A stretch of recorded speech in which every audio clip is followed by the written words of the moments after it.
which the old regulars knew almost by heart, and which went something like this.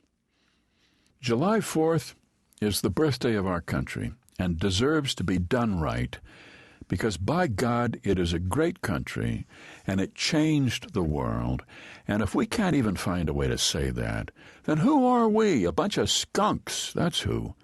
When you neglect the details, you lose the big picture. For want of a nail, the shoe was lost. For want of a shoe, the horse was lost, and so forth.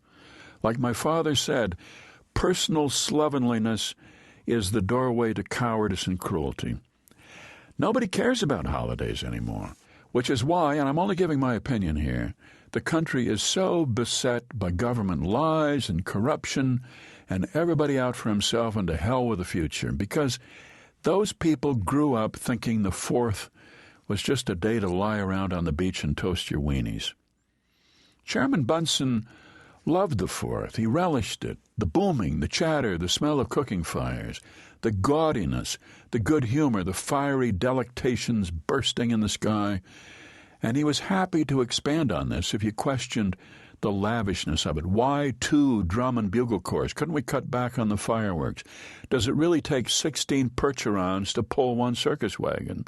And why 4 wagons? Wouldn't 2 be sufficient? Why $1,200 for the Leaping Lutherans parachute team? Wouldn't they appear gratis? Had he asked? Did we need to bring the Grand Forks pitchfork drill team in? Couldn't we have found something just as good in Minnesota? And he got very quiet and then started in on the subject of getting the details right.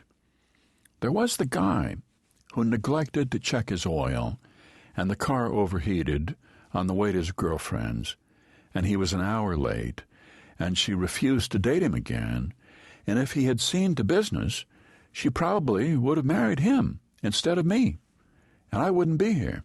I'd be living it up in California, all because of lubrication. He cackled at his own story. Nobody else did.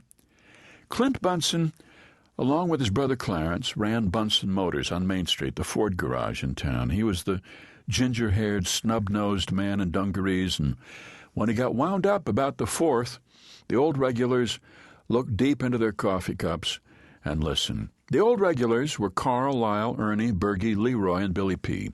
Somber men with big rumps, great bellies that cried out for a pinstriped vest and a silver watch chain to accent the amplitude.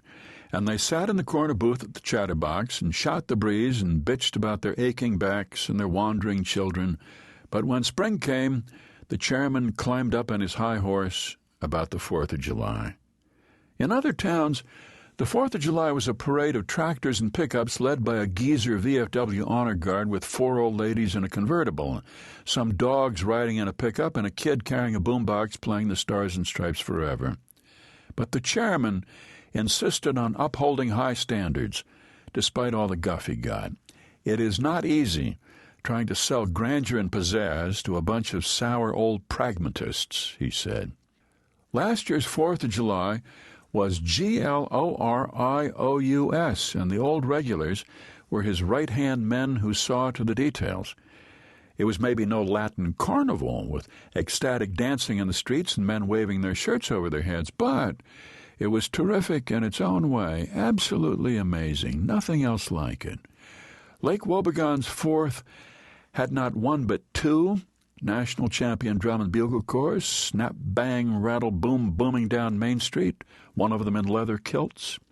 The fabulous Frisbee Dogs of Fergus Falls, a unicycle basketball team whipping a ball around as they wheeled through fancy formations, a line of girls in illuminated glowworm outfits, a dazzling float made of silver candy wrappers with a clown who juggled tabby cats, a fire eater who blew flames 14 feet long, local men and women dressed up as George and Martha, Abe Lincoln, Tom Jefferson, Teddy Roosevelt, Susan B. Anthony, Grant Wood's American Gothic couple, Uncle Sam on stilts, and 4 antique circus bandwagons with fantastic carved figures and bands seated atop them, blazing away on Muskrat Ramble and When the Saints Go Marching In.